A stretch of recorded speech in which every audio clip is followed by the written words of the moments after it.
there, my name is Heather Feather. I am the owner of Rare Bird Medicine, and today's topic is food for thought.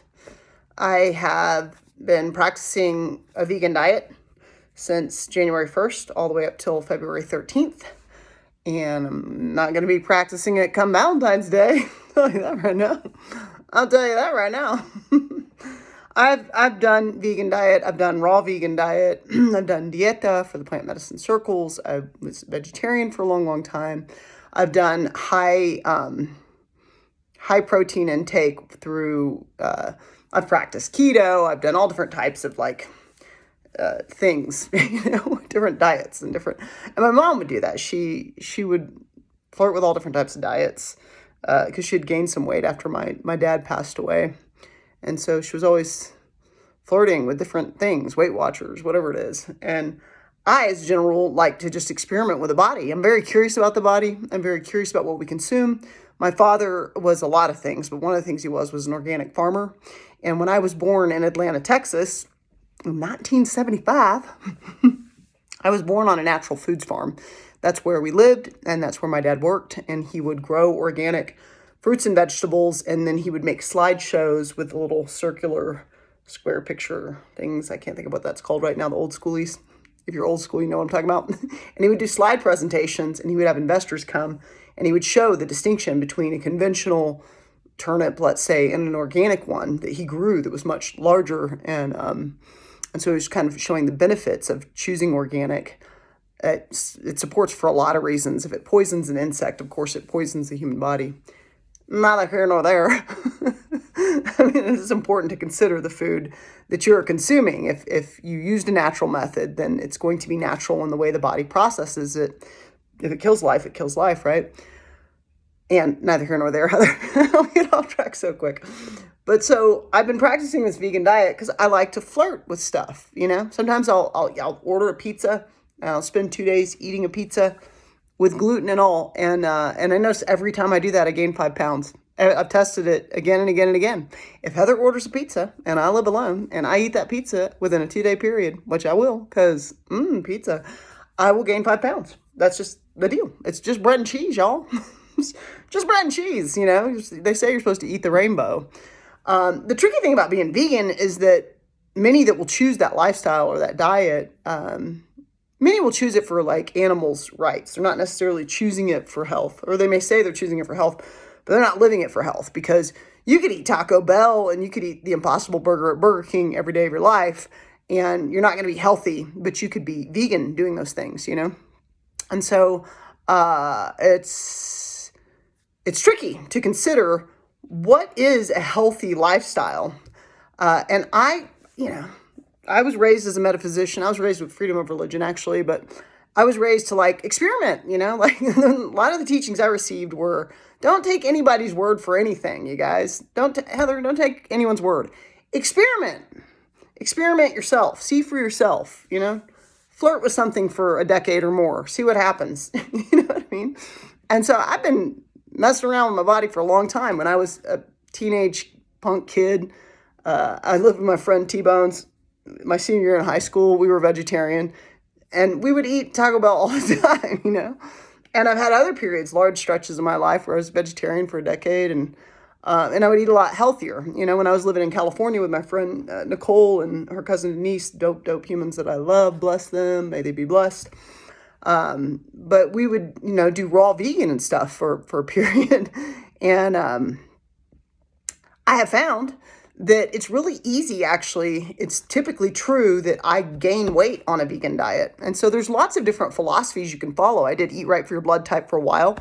My blood type is my philosophy on attitudes. Be positive. You know what I mean? I'm not here to tell other people what to do. That's Heather's aim. Be positive. That's my blood type. That's also the philosophy I'm trying to follow.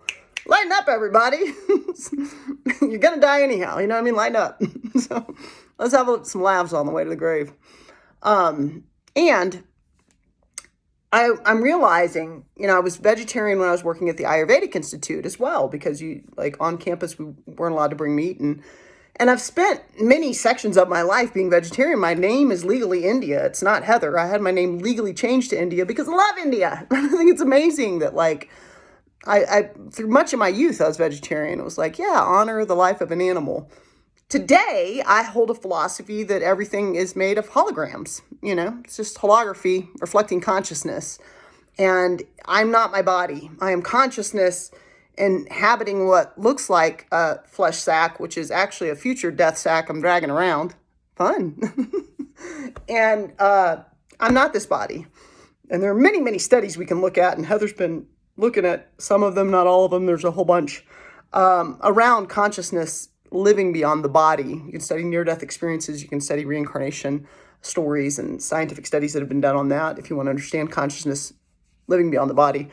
And what we find is that consciousness is not something that is just inhabited in the body. We may think of like my brain is where my mind is, but it's possible the mind much larger than that, And so when I decided as a youngster, I'm going to be vegetarian, I moved in my senior year with my friend Todd, and he was vegetarian and I was vegetarian. It was like, cool, this is easy. And Todd used to have a really cool philosophy, which was like, don't talk to people about being vegetarian, which is not something you hear a lot from vegetarians. And I would be like, why?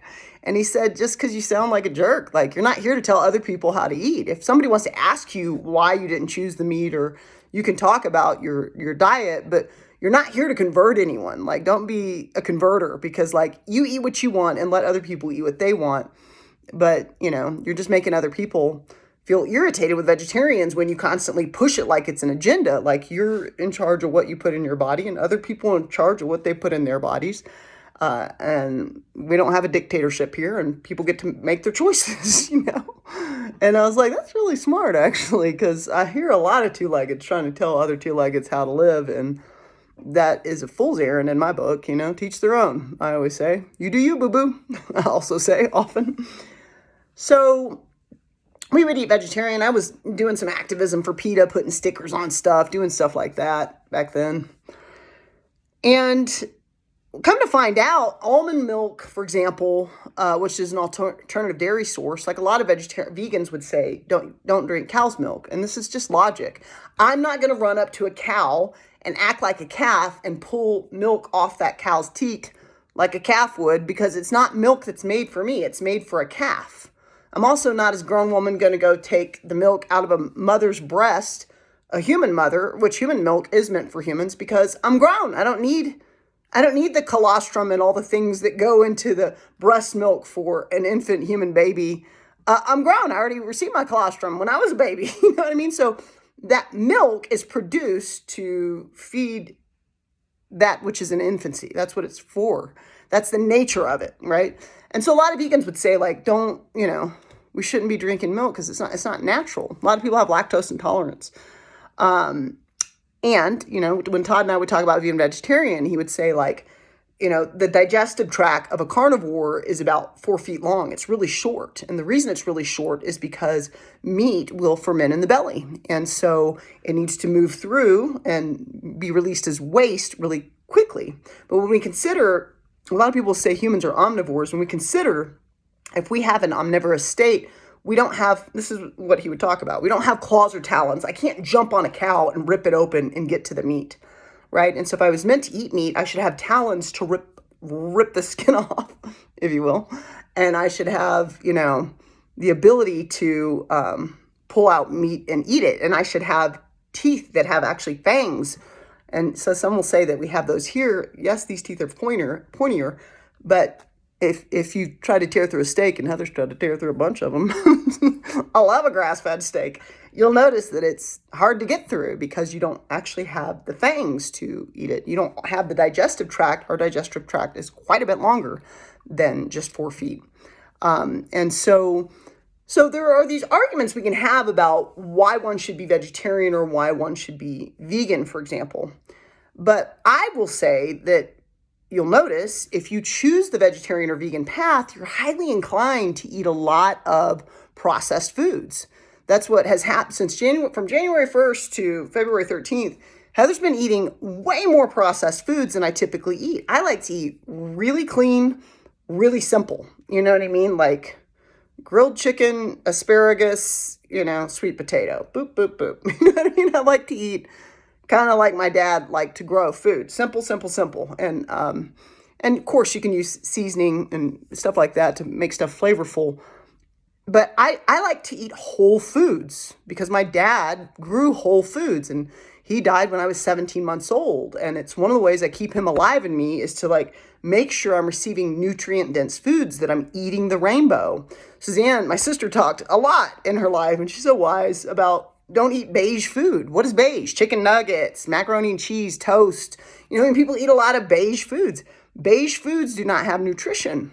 All the nutrition in a grocery store is typically in the parameter. It's not in the cereals and all the things in the middle of the store that are processed. And if you've ever read the book Ishmael, they talk about how unnatural it is to eat bread. Like I can't go up to wheat and just grab it and eat it. I have to produce bread. Now, of course, man's been producing bread, or some would call it manna and things of that nature for a long, long time. You know, we could also call it mushrooms manna. It depends on what your philosophy is when it speaks of manna in religious texts. But it's not something that nature hands us. Like nature hands me an apple. It's like, here you go, apple. Here you go, mushrooms. You know what I mean? Here's turkey tail. It helps ward off cancer or whatever. It gives you, here you go.